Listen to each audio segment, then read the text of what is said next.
Hoy tenemos una querida hermana, digo querida porque te conozco, Noemí López, desde hace mucho tiempo. Sí, Ramírez, porque tu mamá, ¿verdad? Muy importante. Importante para mí. López Ramírez.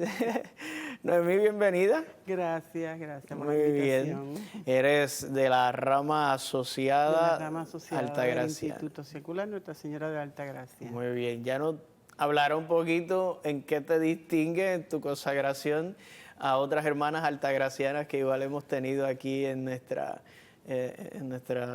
programa. Noemí, naciste en New York, eres Nací de la en Gran Nueva Manzana. York. No, soy de Vega Alta. ¿A qué edad te traje ron? Porque no Primer pudiste grado. venir solita. Bueno, llegué para segundo grado. Chiquitita. Mi kinder y mi primero fue en Manhattan. Muy bien, qué nice. Sí. Ahí en Vega Alta, en Santa Ana. En la Vega organización Alta, Santa Ana. ¿no? Ok. Digo que somos amigos y que te conozco desde hace por lo menos 8 años porque también te escapas. Eres parte de nuestra parroquia Nuestra Señora del Sí, Rosario Vega así Baja, donde yo estoy hace 8 años allí. Y cantas muy bonito, cantas Gracias. muy bonito. Y aunque no lo creas, te lo digo aquí para que quede en récord, también te preparas bien y me gustan tus reflexiones cuando las has dado, tus meditaciones y demás, que nos hemos pedido ayuda para algunas reflexiones en la comunidad parroquial. Noemí también viene de una familia grande también, en casita, ¿verdad? 16. 16, wow. Lo que pasa es que papi tuvo 2 matrimonios antes. Ok. Ahí tuvo 3 y 3 hijos. Cuando se casó con mami, pues mami cogió a sus hijos. Los primeros 3 ya estaban más grandecitos. Ok. Los segundos eran nenes, 1 año, año y medio, meses. Y con mami, pues mami tuvo 10 barrigas. Wow. Sí, una familia grande. Los grandes, pues, ya no estaban cuando yo nací. Y mayormente nos pasábamos 7, pero una Navidad en casa no hacía falta nadie más, porque no cabía nadie más en aquel apartamento.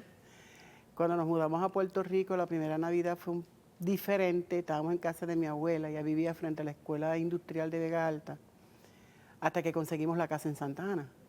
Ya en la casa de Santa Ana, pues ya ahí éramos muchos para la casa, pero cabíamos muy bien. En el piso, en el sofá. Las camas eran pocas y pequeñas, pero siempre nos acomodábamos. Me imagino, sí. Era divertido. Yo estaba con... Bueno, yo tengo sobrinos más viejos que yo, mucho más viejos que yo. Pero entonces nos dividíamos, mis hermanos grandes estaban con mis sobrinos más grandes, que eran de su misma edad, y yo siempre estaba con los de mi edad. Hay 2 especialmente que yo digo que no son sobrinos, que son hermanas, porque se criaron siempre en casa. Okay. Una murió hace como 4 años atrás. Yo soy 5 meses mayor que ella, y estábamos en la misma cuna, compartíamos el mismo bibí. Jovencita. O ella me quitaba el bibí y yo le quitaba el de ella. Y siempre estábamos juntas. Y murió jovencita. Siempre. La otra pues vive ahora en Miami, pero nos comunicamos con mucha frecuencia. Qué bien. Pero era un compartir muy lindo, la Navidad en mi casa.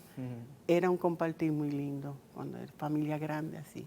Ahora se siente ese vacío como tan extraño. Claro. Pero bueno, Parte uno de la recuerda vida. los momentos gratos y se ayuda en el desierto. Y hoy para hay continuar. otros gratos de otra manera. Sí, sí, es así. Sí, porque de hecho pues yo no podía disfrutar de la misa de gallo cuando me nacieron 3 de mis sobrinas especialmente, pues porque ellas las llevaban, pero era a las 12 de la noche y salíamos tarde, y mi cuñada le pidió a mi hermano y mi hermano habló con mi mamá y yo, mira, no hay problema, si es por la unión familiar no hay problema, yo voy al otro día. Y el cura siempre me hacía alguna preguntita, pero pues yo iba al otro día a la misa entonces del 25. Claro, de Navidad. Hasta que pues ya fueron grandes y ya pues ya mami no está, pues ahora puedo ir a la misa de gallo. O sea que esa vida de fe, esa transmisión, tus papás... Mi mamá más que mi papá. Tu mamá. Porque papi casi nunca estaba en casa, o sea, estaba trabajando. ¿A qué se dedicaba tu papá? Mi papá, en mi época por lo menos, Sí. mi papá era conserje de un hospital, Wow. pero nadie lo sabía. Porque él salía de mi casa así bien engabanado, con su corbata, casi siempre de negro todo, bien perfiladito, bien oloroso y un maletín. Llegaba al hospital, se metían en cuartitos, se quitaba la ropa, se ponía la de conserje y empezaba a trabajar. Terminaba de trabajar, iba al cuartito, se vestía nuevamente y llegaba a casa con el maletín. Wow. Pero era conserje de un hospital, un hombre de un primer grado nada más, con una letra preciosa y una forma de expresarse, un vocabulario exquisito. Bueno, él escribía muchos diálogos a diferentes políticos una vez llegamos a Puerto Rico. O sea, tenía una manera de expresión, pero mami era la fuerte allí en términos de fe. Pues cuando llegó a Nueva York, ellos fueron de los puertorriqueños que fueron pues buscando trabajo y tratando de superar. Papi trabajaba en los puertos aquí, mami no, en una casa cuidando niños. Llegaron a Nueva York, pues la cosa no es como le pintaba la situación, ¿no? Y vivieron cerca de una iglesia luterana. Y el pastor de allí les ayudó bastante, hasta que fueron entonces.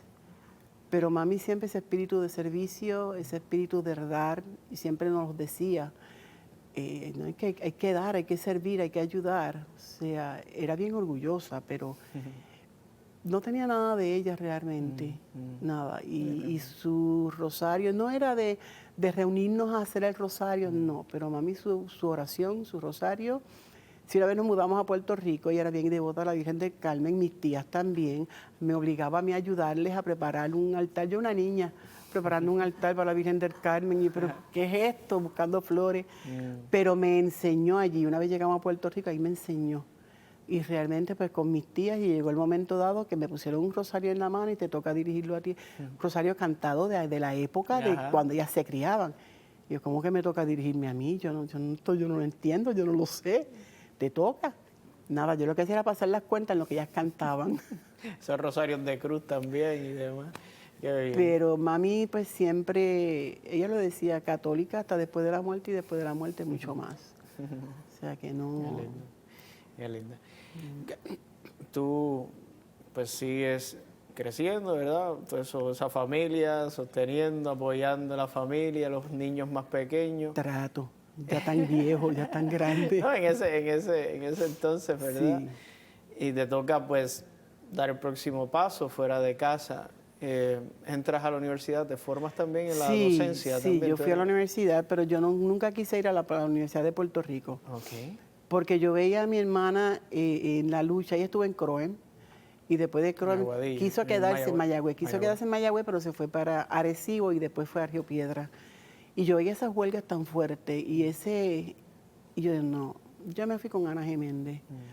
Y allá empecé en Río Piedra, pero terminé en Cupey. Es pedagogía, escuela elemental. Y gracias al Señor, una vez me gradué, en mayo, eso fue para el 80, en mayo, y en agosto me llaman para mi primera experiencia. 34 años de servicio en el sistema público, en la misma escuela, en el barrio Breñas de Vega Alta. Wow. Con el nombre Francisco Felicie Martínez, segunda unidad, porque es elemental e intermedia juntos. Okay.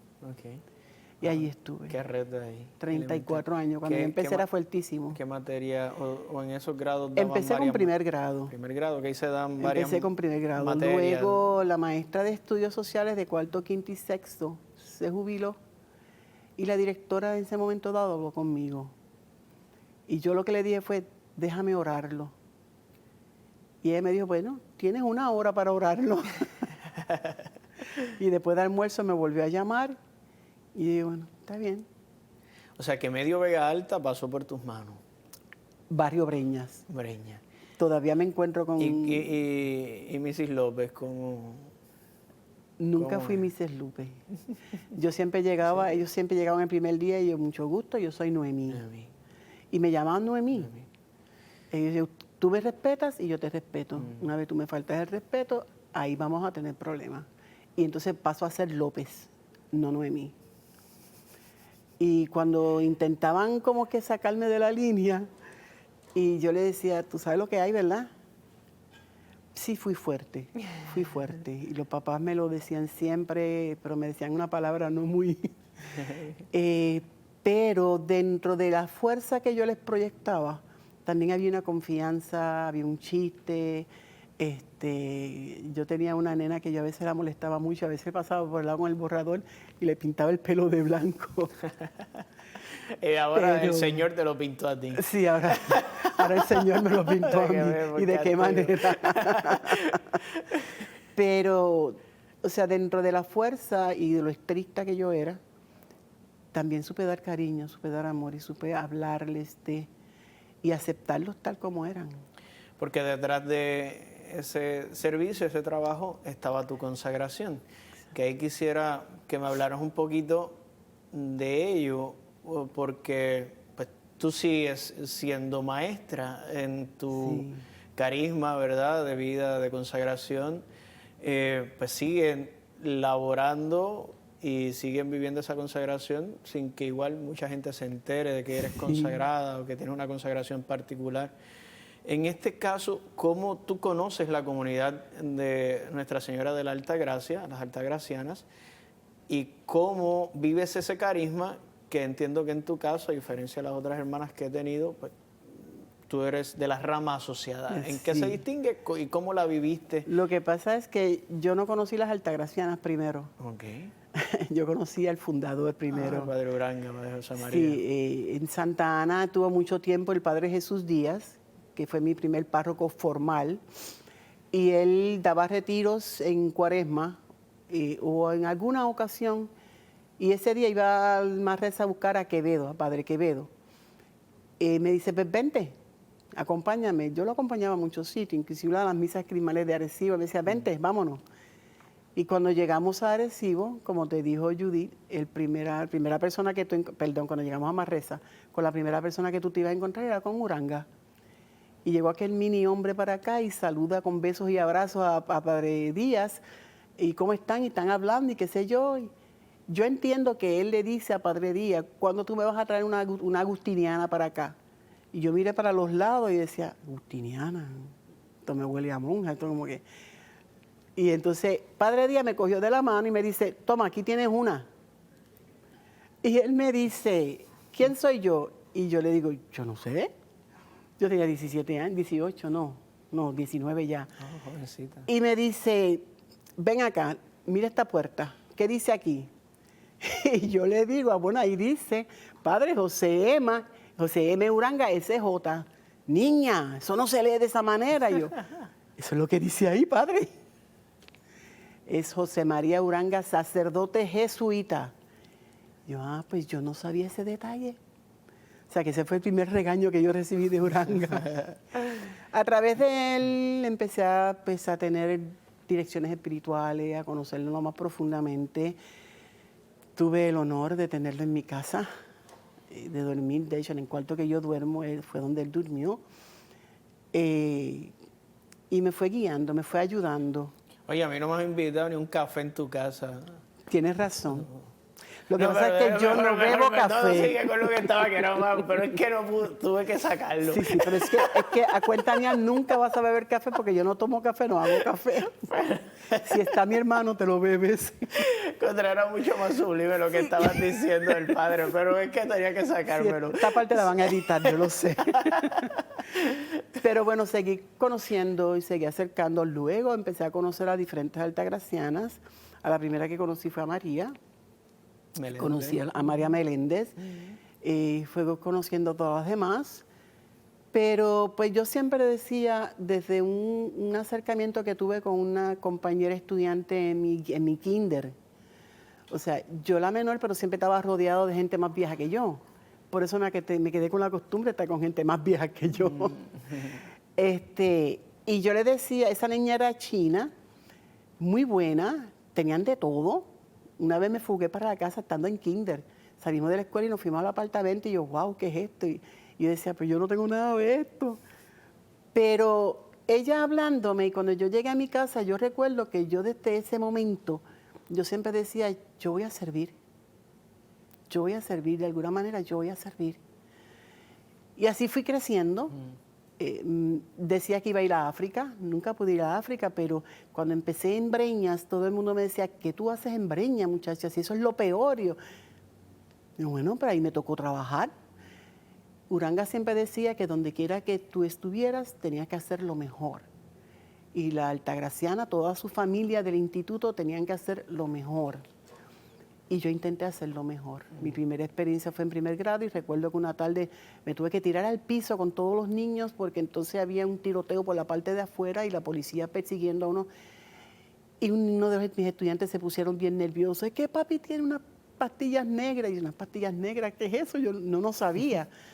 Pero yo empecé y ahí eso me agudizó en el servicio. Además de los grupos de jóvenes en que trabajé, el movimiento de la JAC fue bien clave en mi vida, las jornadas de cristiandad, todos los retiros que trabajé hasta que empecé entonces a hacer retiros de silencio. Y ahí dije, no, Noemí, es algo más lo que te está pidiendo el Señor. Soy igual que cualquiera otra, pero entonces entro a lo que es la rama asociada en el instituto. Somos igual que ellas. O sea, somos seglares comprometidos, consagrados al servicio, al darnos, al entregarnos. Y nuestras promesas son desde nuestro estilo de vida. O sea, que esa obediencia, esa pobreza y esa castidad es desde nuestro estilo de vida que lo tenemos que llevar a cabo. Y hay matrimonios, o sea, pueden haber matrimonios, ahí es donde entra el varón. El matrimonio sabe que también tiene que seguir esas 3 promesas. No es fácil. La gente a veces te ve como que tú eres loca, o sea, tú como... Pero a la misma vez te dicen, tú eres diferente. A mí se me hace bien difícil porque como soy fuerte de carácter, a veces la gente tiende como a rechazarme hasta que me van conociendo. Cuando me van conociendo y vamos dialogando y vamos hablando, he escuchado a varias personas. Se terminan convenciendo de que soy loca. Pero es agradable el saber que perteneces a una familia, no estás sola, o sea, hay un instituto que te respalda, hay un instituto que le tienes obediencia y hay una gente al frente de ti que tiene que trabajar con ella, a la misma vez tiene que trabajar con uno mismo y tiene uno que seguir creciendo, o sea, el asociado tiene que tener una vida parroquial, tiene que tener un servicio, tiene que tener una vida sacramental, que es lo más importante. O sea, y seguimos unas líneas. ¿Cuáles son esas líneas básicas de la rama asociada? ¿Cómo tú te relacionas con las otras consagradas? ¿Tienes algún encuentro frecuente? Sí, yo más. Me van a botar un día de todo el centro de Cagua. Sí, nosotros tenemos en Adviento, tenemos nuestro triduo. En marzo, el triduo de Uranga. Para el Sagrado Corazón, yo renuevo mis promesas en el Sagrado Corazón. Tenemos también nuestro triduo. Y hay encuentros, tenemos reuniones por Zoom. El grupo que dirige María son de Vega Baja, casi todos, menos el matrimonio y una que vive en Cataño. Nos reunimos en Vega Baja con mucha frecuencia y con el centro de Caguas, en estos momentos, cuando hay triduos, siempre se saca un día para tener el encuentro con ellos virtualmente o presencialmente.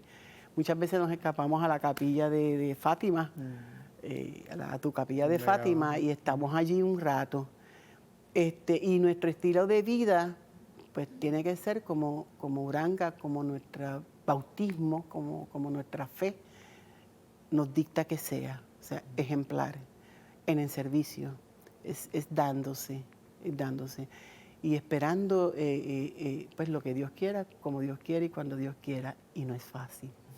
Y no es fácil. Has dicho esa palabra, no es fácil, y que a veces la gente no entiende esa consagración, tu carisma en particular. ¿Qué dentro de tu carisma, de tu consagración, qué es lo más que te ha costado? Ya igual, no dentro del instituto, sino con los demás afuera, como...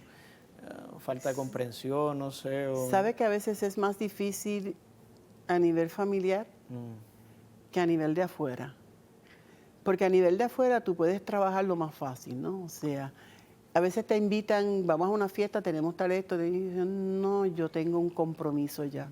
Tú siempre rompiendo grupos. No, yo no estoy rompiendo grupos, yo tengo un compromiso, yo tengo un plan de trabajo y lo tengo que seguir. Cuando puedo ir a la fiesta, pues voy a la fiesta, pero en estos momentos no puedo. Pero pues a veces es más difícil a nivel familiar cuando no pueden entender la donación que uno está haciendo de la vida. Y máximo cuando la mayor parte son de una fe y yo soy de otra fe, o sea, de una religión o de cosas, como lo quieran entender. Sí. Pero el caminar sobre arena no siempre es agradable, pero a la misma vez esa arena siempre tiene un oasis donde tú puedes pisar conforme y continuar. Y siempre te vas a encontrar con alguien y te va a dar la palmada y te va a decir, ahora te entiendo. Y uno continúa. Te entiendo también, porque de alguna manera me tocó vivirlo también en mi familia, ¿verdad? No venía de una familia muy practicante, y si practicaban algo era otra cosa totalmente que no era cristiana. Y mis abuelos, por ejemplo, ¿verdad? No son cristianos en ese sentido, ¿verdad? Siempre lo digo.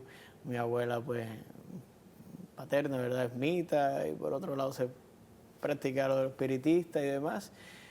Pero nada, el Señor, ¿verdad? De allí nos ha sacado a estos loquitos, nos ha sacado, ¿verdad? Como dice San Pablo, Él se antoja de lo más bajo, de la basura, y nos llama a estos miserables. Así Pero es. como después he podido ser, como tú, igual testigo de cómo el Señor les va haciendo ver algo, ven a uno feliz en lo que está haciendo, y van entrando en razón, ¿no? Y de que, pues mira, eso es lo que eligió y es feliz con esto. Y después ven también, pues, todas las personas que viven agradecidas por tu servicio, por tu ministerio, que pues dicen, contra, mira, todo lo que impacta mi nieto, mi primo, ¿no? Entonces, pues te puedo comprender. Quisiera aprovechar estos minutos, Noemí, porque sé que te han dado entre todas las tareas, porque al que no las busca le llegan también. Tú buscas muchas y otras te llegan más.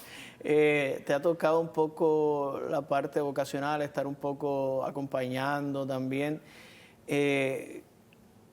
¿Dónde están las hermanas? ¿Cómo podrían conocer hermanas que te puedan estar sintiendo identificada contigo, con tu carisma o con alguna de las altagracianas que hemos tenido? ¿Cómo canalizar una inquietud vocacional hoy que no está el Padre Uranga y no están esos retiros en Casa Manresa como él los ofrecía? ¿Dónde pueden encontrarse y cómo animar a nuestras muchachas? Ve que no es fácil.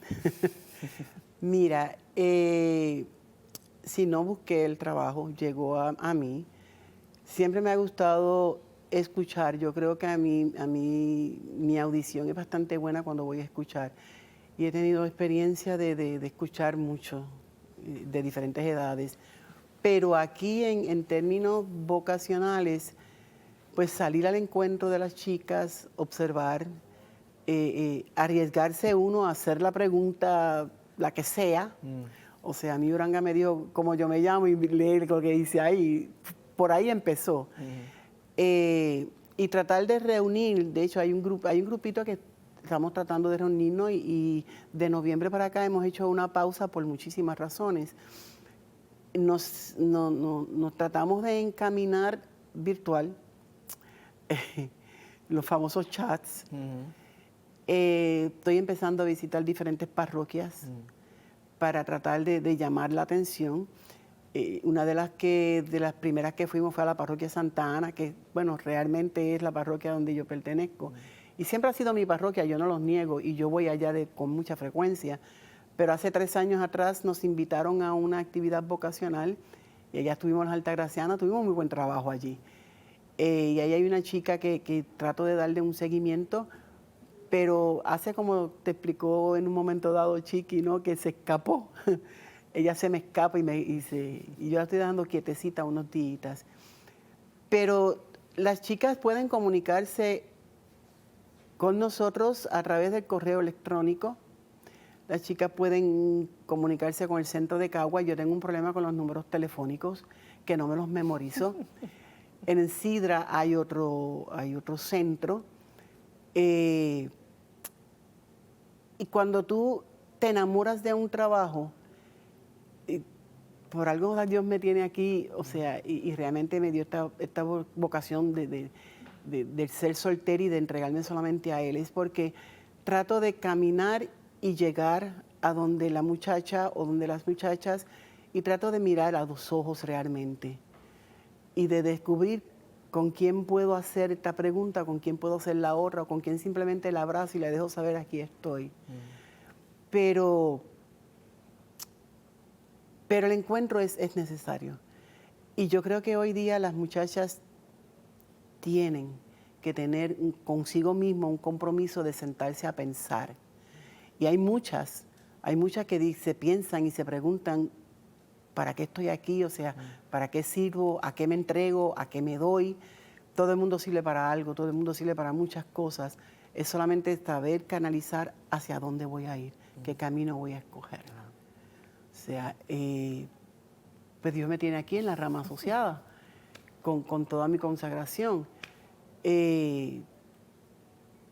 Pero me tiene también como buscando, como la hormiga, tratando de hacer ese hormiguero, buscando la manera de decir, Señor, ¿dónde voy a tirar la red? O sea, ¿y qué pez va a caer? De eso se encarga Él. Sí, definitivo. Yo creo que tú estás en oración, las hermanas están en oración, cada una, ¿verdad? Van a seguir tocando las puertas. Y tenemos que estar unidas, tanto ellas como yo. Número uno, pues debo una obediencia al instituto. Número dos, han puesto en mis manos una tarea y estoy tratando de llevarla a cabo lo más correcto posible. Y yo necesito de su oración, y ellas necesitan de mi oración, porque si no es así, no podemos. Están en oración. El Señor lo abre todo. Y a aquellas que se escapan, el Señor termina metiéndonos a la red. Gracias, Noemí, Gracias por tu a ti. testimonio.